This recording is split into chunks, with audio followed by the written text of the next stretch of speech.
They electrocuted me 8 times. Each time I was laid out dead on a stretcher. Yes, the higher the floors you get, you think you're being watched. It's really not very comfortable. Bodies found in freezers, in their yards, skin hanging up. It was really uncomfortable. Formally started the investigation was trying to get these windows open, and all of a sudden 3 of us heard a voice say, "Pull down from the top." We've seen insane asylums that torture patients to their breaking points in movies and TV shows. But what if we told you that this actually happened in real life? Although it's difficult to imagine that something as horrible as this could happen, the Milledgeville Asylum proves otherwise. To this day, the name of Milledgeville Asylum scares many people, especially those who survived that hospital and the staff who worked there. How did this asylum come into existence? Previously known as the Central State Hospital, or CSH, Georgia State Mental Asylum was the largest facility in the state for treating mental illness and developmental impairments. It's situated in Milledgeville, Georgia. Founded in December 1842, the establishment expanded to become the most prominent mental hospital in the world by the 1960s, rivaling Pilgrim Psychiatric Center in New York. The original architecture of Milledgeville Asylum. The asylum consists of approximately 200 structures on 2,000 acres, including the iconic Powell Building and the large abandoned 1929 Jones Building, currently housing 200 mental health patients. The CSH complex spans around 1,750 acres, or 710 hectares, including a pecan orchard and old cemeteries. The recent state of asylum. Most of the building's interior is officially off-limits due to the structural problems and records of asbestos exposure dating back decades in the asylum. Stairs have crumbled, windows have been closed, and roofs have caved in. However, 4 of the buildings were remodeled into a prison. The graveyard. Thousands of graves of former patients still present on the premises remind us that many people entered Milledgeville but never left. It would be wrong to say that the identity of the people in graves is unknown, as they all have numbers. These numbers protect people's privacy. The horror of Milledgeville Asylum. The asylum turned into a torture hospital when there was an insane increase in the population of the patients. The hospital's capacity was far exceeded by the 12,000 patients in the 1960s. With a doctor-to-patient ratio of 1 to 100, it was severely understaffed. Because of these circumstances, the standard of care drastically decreased, and the asylum gained a bad reputation for mistreating its residents.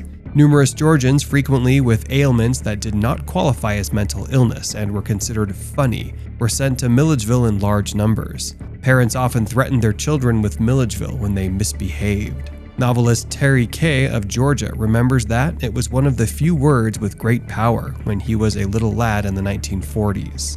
The terrifying Milledgeville Asylum practices. A hospital is a place to heal people, but in Milledgeville it was quite the opposite. Doctors used both far less advanced methods and the psychiatric instruments of the day, such as insulin shock, lobotomies, and early electroshock therapy. Adults were forced to take cold steam showers, were shackled in straitjackets, and were given nauseants for treatment. Children were even kept in metal cages.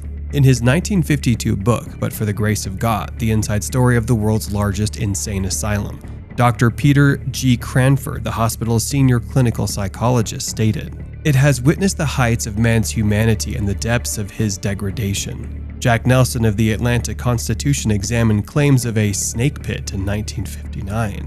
Nelson discovered that there were just 48 physicians in the hospital, and none of them were a psychiatrist. Some of the doctors who took care of patients were even former inmates of the asylum. It's a horrible truth that the asylum's management was aided by its own patients. Unveiling the dark realities of Milledgeville Asylum. The asylum is exposed to a variety of uncomfortable scenarios. Children choking on various things was a common accident at the Craig Center. In the meantime, those with criminal records and mental health problems were held at the Allen Building, where certain rooms had cages or tray slots for close supervision. The higher floors were much more uncomfortable, giving rise to a persistent paranoia and a sense of being watched constantly. Yes, the higher the floors you get, The more like chill bumps you'll get, you'll be paranoid. You think you're being watched. It's really not very comfortable. Even little goods like pens or pins were restricted entirely due to stringent security procedures. Really couldn't even have pens or pencils. You couldn't have anything on you. It was high security. That forbade bringing anything inside the facility other than water. The atmosphere was so oppressive that it was difficult to breathe.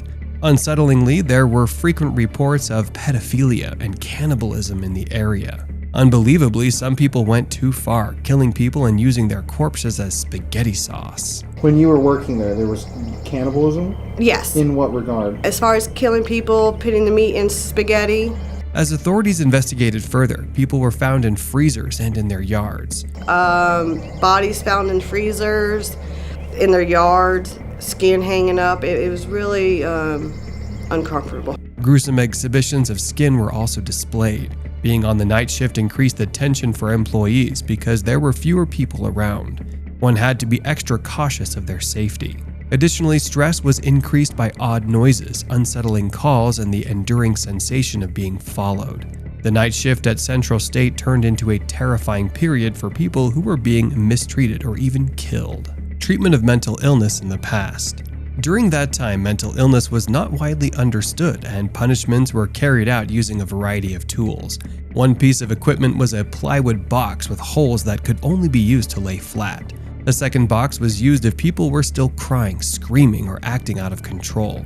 It resembled the first one apart from sharp points on it. This device looked like a coffin while the eyes were visible. People were segregated and held for days or even longer. It looks like a coffin, but all you have is the eyes, where you can see the eyes. They'd put them in there. Their odor of urine and excrement overwhelming everyone around them. Many people were found in the halls without appropriate clothing, adding to the hopelessness. The goal, motivated by a lack of knowledge, was to treat mental illness with torture. The situation was tragic, as the victims were exposed to physical violence, harassment, and food withholding as punishment measures. Though everyone remained silent and avoided conversation, there was clear evidence of these practices. Complaints were filed repeatedly, and promises were made to address the matter. Nevertheless, no concrete steps towards improvement were ever taken. Milledgeville Asylum patient Alma Thorpe's story. Alma Thorpe suffered a terrifying experience during electroconvulsive therapy while she was a patient at the Mental State Hospital. She ended up on a stretcher each time the surgery was performed on her. Alma saw a kind white nurse as an angel who would guide her through these hard times and encourage her to wake up. They electrocuted me 8 times. Each time I was laid out dead on a stretcher. And this white woman, she was real white. I don't know if she was an angel, or if she was just a regular woman. But she'd come and she'd take me by the hand and she'd say, "Wake up, Alma." And I would come back to life. Paranormal investigator experience at Milledgeville Asylum. When the team set up base camp on one of the second-floor rooms of Milledgeville Asylum during the summer, the investigator had a problem. They couldn't figure out how to open the windows. Before properly launching the investigation, 3 team members heard a voice directing them to pull down from the top. Formally started the investigation was trying to get these windows open, and all of a sudden 3 of us heard a voice say, "Pull down from the top." There was conjecture that the windows could have been nailed closed. The voice recorder was on, but it could not record this mysterious voice. It was one of the more confusing situations for the investigator. But the 3 team members were positive they heard it. The investigator and the team investigated the uncanny encounters and destroyed the building for more clues. During an incursion, team members alternated being imprisoned in a room with iron bars on the door. There were very few personal experiences other than the voice. Most interactions were recorded on audio and video. The current status of Milledgeville Asylum. Following a 2010 agreement with the federal government, Georgia transferred all mentally and developmentally disabled patients to community facilities. This decision follows a 1999 U.S. Supreme Court ruling in a Georgia case that permits patients with mental health issues to choose community care over institutionalization, if a professional agrees. In 2010, Central State ceased taking on new patients. The haunting and heartbreaking story of Milledgeville Asylum ends here. If you find this video thrilling, please hit the thumbs up button and subscribe to our channel for more videos like this.